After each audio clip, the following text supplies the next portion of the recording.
میں بحث کر رہا تھا کہ امام تفسیرانی کی عبارت کو بلا تعویل اور بلا توجیہ کوئی تعریف الشرک پر محمول کرے گا تو وہ سافٹ پولیتھزم کو شرک قرار نہیں دے سکتا.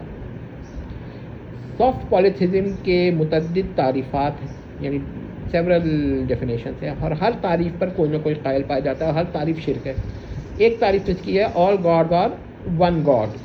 اچھا، اس کی ایک توجہ ہے کہ کہتے ہیں all goddesses are one goddesses اور all gods are one God's.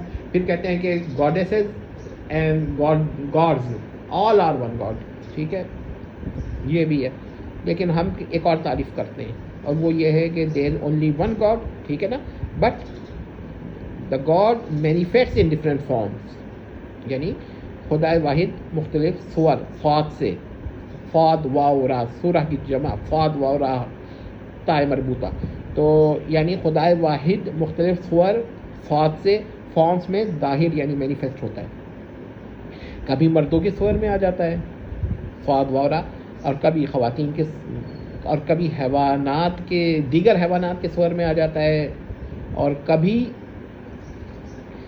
ایسے صور میں آتا ہے جو جس کی طرح کوئی اور حیوان، کوئی انسان، کوئی مخلوق دنیا میں نہیں پائی جاتی. مثلا ایک بہت بڑا انسان مگر چہرہ اس کا بیل کا ہو یا کسی اور جانور کا ہو، یا اس طرح کے صور میں آتا ہے، یا کبھی فرشتوں کے صورت میں آ جاتا ہے. تو ہمارے سامنے نصیریہ، جن کو کہ اب الویہ بھی کہا جاتا تھا، کہ مثال موجود ہے، جن کا عقیدہ ہے کہ باری تعالیٰ تو ایک ہے، خدا تو ایک ہے، مگر وہ انسانی صور یعنی صورت فارمس میں آتا ہے، بلکہ 7 دفعہ آیا ہے. اب وہ لوگ کھل کھل کر کہتے ہیں، اعلان کرتے ہیں کہ خدا ایک ہے مگر انسانی صورت میں آتا ہے. تو کیا یہ شرک نہیں ہوگا؟ یہ سافٹ پولیتھزم ہے. ہو سکتا ہے کہ جن کے نزدیک غیر اللہ کو واجب الوجود ماننا اور مستحق العبادہ ماننا شرک ہے، وہ اس کو شرک قرار نہ دیں کہ خدا اگر کسی صورت میں آتا ہے، صورت کو کوئی اختیار کرتا ہے، مختلف صور کو، تو وہ شرک نہیں ہے، یہ کہیں گے. خواہ وہ انسان کی صورت ہو، بت کی صورت ہو، 4 ہاتھ والا انسان ہو یا 10 ہاتھ والا انسان ہو. ٹھیک ہے، خواہ اس طرح کے اس طرح کے انسان دنیا میں پائے جاتے ہوں یا نہ پائے جاتے ہوں، یا پر والا انسان ہو. تو خدا تو ایک ہے، مگر وہ 7 مرتبہ انسانی صور میں ان لوگوں کے عقیدے میں آیا نصیریہ کے. تو ایسا شخص کھلم کھلا کہتا ہے کہ صرف ایک خدا کا وہ قائل ہے جو مختلف صور یعنی فارمز اختیار کر سکتا ہے اور کرتا ہے. اب یہاں پر ایک اور بات ہے کہ حنوت کے بعد فرق بھی برہما، شیو جسے شیوا بولتے ہیں، شیو اور وشنو کو ایک خدا کے یا ایک پرمیشور کے مختلف صور مانتے ہیں جو اس نے اختیار کی. ایسے بھی اور بھی یعنی حنوت میں تو کئی اقسام ہیں. یعنی وہ ایک کہتا ہے کہ خدا تو ایک ہی ہے، برہم ہے، با را میم ہا، تو برہم ہے مگر یعنی وہ صفات نہیں رکھتا، مگر وہ جب اختیار کرتا ہے صفات تو وہ مختلف صور میں، مختلف دیوتاؤں میں کے صور میں آ سکتا ہے. دیوتا وہی خدا کو کہتے ہیں جب وہ صور میں آ جائے، بعض کے نہیں، تمام کے نہیں. تو یہ بعض لوگ اسے ایشور کہتے ہیں اور جو اصل کو کہتے ہیں پرمیشور. اگر کسی کا عقیدہ ہو، اب یہ بہت ہی خطرناک بات ہے، 12واں اعتراض ہے کہ اگر کسی کا عقیدہ ہو کہ فلاں مخلوق کو یہ اختیار ہے، نعوذ باللہ، استغفر اللہ، اعوذ باللہ، لا حول ولا قوت الا باللہ، لا حول ولا قوت الا باللہ، کہ وہ جس نبی کو چاہے نبی سے غیر نبی بنا دے، تو یہ عقیدہ بھی کفر و شرک ہے. کیونکہ دیکھیے رسول اللہ تو آخری نبی ہیں، اللہ تعالیٰ ان کے بعد کسی کو نبی نہ بنایا ہے، نہ بنائے گا، اور نہ قیامت تو کیا عبدالآباد تک اب کوئی کسی کو نبی نہیں بنائے گا. لیکن نبی بنانا فعل الباری ہے. تو اگر کوئی یہ کہے کہ فلاں مخلوق کسی بھی شخص کو نبی بنانے کا اختیار رکھتا ہے تو وہ کافر و مشرک ہے، کیونکہ یہ فعل الباری خاص ہے، جس پہ غیر اللہ کو تو قادر ہونے کا سوال ہی پیدا نہیں ہوتا. اور یہی وجہ ہے کہ جو لوگ یہ کہتے ہیں کہ رسول اللہ کے بعد رسول اللہ مہر لگا کے کسی کو نبی بنا دیتے ہیں، تو ان کو ہم ختم النبوہ کا تو منکر قرار دیتے ہیں، مگر مہر لگانے کر نبی بنانے سے کے عقیدے پر ہم یہ بھی کہیں گے کہ وہ مشرک بھی ہیں، کیونکہ یہ خاص اللہ کے فعل کو کسی مخلوق کی جانب منسوب کرتے ہیں. بہرحال تو اب ہم یہ کہتے ہیں کہ یہ سب عقائد شرکیاں ہیں، اور یہ کہنا کہ بھائی فلاں مخلوق کو یہ اختیار ہے کہ وہ جس نبی کو چاہے بلا استثناء نبی سے غیر نبی بنا دے، یہ بھی شرک ہے اور کفر کا عقیدہ ہے. صرف کفر کا نہیں، شرک کا بھی ہے. تو اس سے معلوم ہوا کہ امام تفتازانی رحمۃ اللہ علیہ کے سامنے یا تو اس قسم کے اشراط موجود نہیں تھے، یا وہ موجود تھے اور وہ ان عقائد کو کفر و شرک جانتے تھے، مگر کیونکہ اس قسم کے عقائد اختصاراً انہوں نے کتاب میں ذکر نہیں کی. مطلب ہاں یہ الگ بات ہے کہ اشارہ کر دیتے، لیکن انسان ہے تو ہم. لیکن اتنے دلائل ہیں، ہم نے آپ کو ایک درجن دلائل دیے کہ امام تفتازانی رحمۃ اللہ علیہ کا قول یہ جو ہے نا،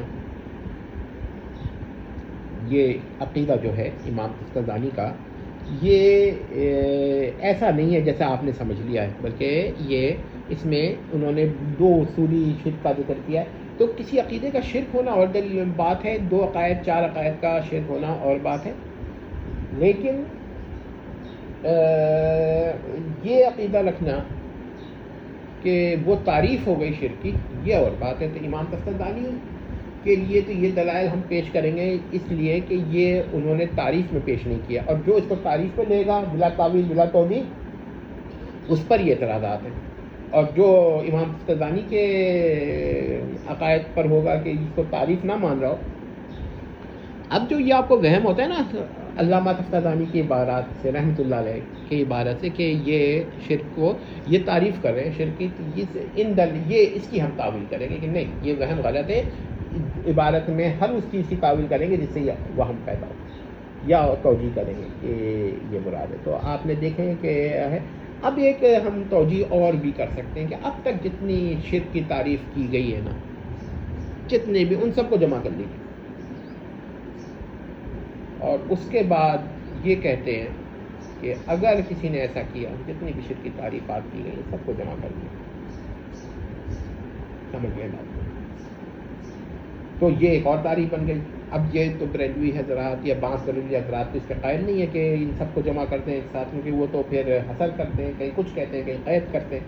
تو میں یہ کہتا ہوں کہ آپ نے سب کو جمع کر لیا نا، اس پر یہ سب کہیں نہ کہیں کوئی نہ کوئی اعتراض وارد ہی ہو جاتا ہے.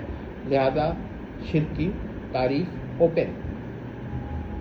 ہم نے قرآن، حدیث، اجماع سب سے دیکھنا ہے کہ یہ عقیدہ شرک بن رہا ہے کہ نہیں بن رہا. ایسی لگی بنی تعریف کر کے پھر آپ نقطے نکال سکتا ہے. کوئی آپ کے خلاف بھی مسئلہ ہوگا. جو لوگ کہتے ہیں نا کہ اگر آپ تعریف شرک بیان کر دیتے تو اس پہ تنقید کرنے میں مزہ آتا، کمنٹ کرنے میں بالکل مزہ ضرور آتا، کیونکہ ایسے ایسے مسائل جو شرک یا قطعیاں ہیں نا وہ نکل جاتے ہیں اور شرک نہ بنتے. اچھا، اسد صاحب کا انتقال ہو گیا تو وہ بھی یہی کرنا چاہ رہے تھے کہ ایک لگی بنی تعریف کر دیں کلوز قسم کی، کہ اس سے جو چیز باہر ہونا وہ شرک نہ ہو. یہ وہ کرنا چاہ رہے تھے. ظاہر بات ہے کہ بہت اللہ کی ہم بنیادی توحید کا دفاع کریں گے، اس کے بعد ہم کہیں گے یہ عقیدہ بھی شرک ہے، وہ عقیدہ بھی شرک ہے، یہ عقیدہ بھی شرک ہے، وہ عقیدہ بھی شرک ہے. تو یہ نہیں ہے کہ ایک لگی بنی تعریف کہہ دی توحید کی اور ہر چیز جو خلاف توحید ہے اس کو تو شرک قرار دے دیا جو اس تعریف کے خلاف پڑتی ہے، مگر ہر وہ شے جو اس تعریف کے پر ہوتی ہے نہ اس کے خلاف ہوتی ہے اس کو بچا لیا. یا شرک کی ایک لگی بنی تعریف دے دی کہ بھئی یہ توحید ہے، یہ شرک ہے، اور اس کے بعد ہم نے ایسے ایسے نکات سوچنے کہ بھئی یہ بھی عقیدہ رکھا جا سکتا ہے، ظاہر ہے یہ شرک نہیں ہے، وہ شرک نہیں ہے. تو پھر ٹھیک ہے، ایسا شخص جو ہے نا اس کو کافر و مشرک ہے. اب ظاہر ہے کہ سافٹ پولیٹزم کو کون کفر و شرک نہیں مانے گا؟ یا یہ کہ انسان جو ہے، خدا جو ہے انسان کی صورت میں آ جاتا ہے، یا خدا اپنے نفس کے اندر ایک مخلوق پیدا کر رہا ہے جو حادث ہے، مخلوق ہے مگر مستقل عبادہ نہیں ہے. ظاہر وہ حادث ہے تو واجب وجود بھی نہیں ہے. ہاں نفس باری میں یعنی واجب وجود کے. اب یہ آپ کہیے گا یہ تو محال ہے، محال عقلی ہے، غیر مقدور ہے. بحث اس سے نہیں ہے محال عقلی ہے نہیں ہے. شریک باری کون سا ممکن عقلی ہے؟ وہ بھی تو محال عقلی ہے. تو محال عقلی ہونا اور چیزیں اور غیر مقدور ہونا، اچری ہم نے مقدور بھی مان لی مگر نفس باری میں ہونے کی وجہ سے عقیدہ شرک ہو جائے. تو کیا ہے کہ اس دو تعریف پر تو شرک جو ہے نا، اور بھی عقائد ہیں جو شرک نہیں بنتے مگر اصل میں شرک ہے. تو یہ تعریف صحیح نہیں ہے. اگر آپ کو کوئی بات سمجھ میں نہ آئی ہو تو پھر غور کر لیں. ابھی اور بھی ہم مثال دے سکتے ہیں کہ یہ عقیدہ بھی شرک ہے. وہ عقیدہ بھی شرک ہے. مگر آپ جب تعریف کریں گے تو سب کو نکالنا پڑے گا. ظاہر بات ہے اس صورت میں ہمیں تحقیق کرنی پڑے گی, تو ہم نے کہنا پڑے گا. تو آسان یہ طریقہ ہے کہ آپ یوں کہتے ہیں کہ یہ بنیادی توحید ہے, اس کے بعد ہم قرآن حدیث اجماع ضروریات دین سب سے دیکھتے رہیں گے کہ جو عقیدہ میں شرک لگ رہا ہے ہم بتا دیں گے کہ یہ عقیدہ بھی شرک ہے, یہ بھی عقیدہ شرک ہے. ایسا نہیں کریں گے کہ ایک رنگی بھلی تعریف دے دیں شرک کی اور پھر کہہ دیں یہ عقیدہ اس پہ نہیں بن رہا وہ شرک نہیں, وہ عقیدہ اس پہ نہیں آ رہا وہ شرک نہیں. امید کرتے ہیں کہ مسئلہ آپ لوگوں کی سمجھ میں آ گیا ہوگا. ٹھیک ہے, تو اور بھی موقع ملا تو وہ کیا کہ بیان کریں گے. اب جو صاحب کو شوق ہے کہ کسی کو اگر شوق ہے کہ وہ اس پر غور کرے تو وہ ضرور کرے.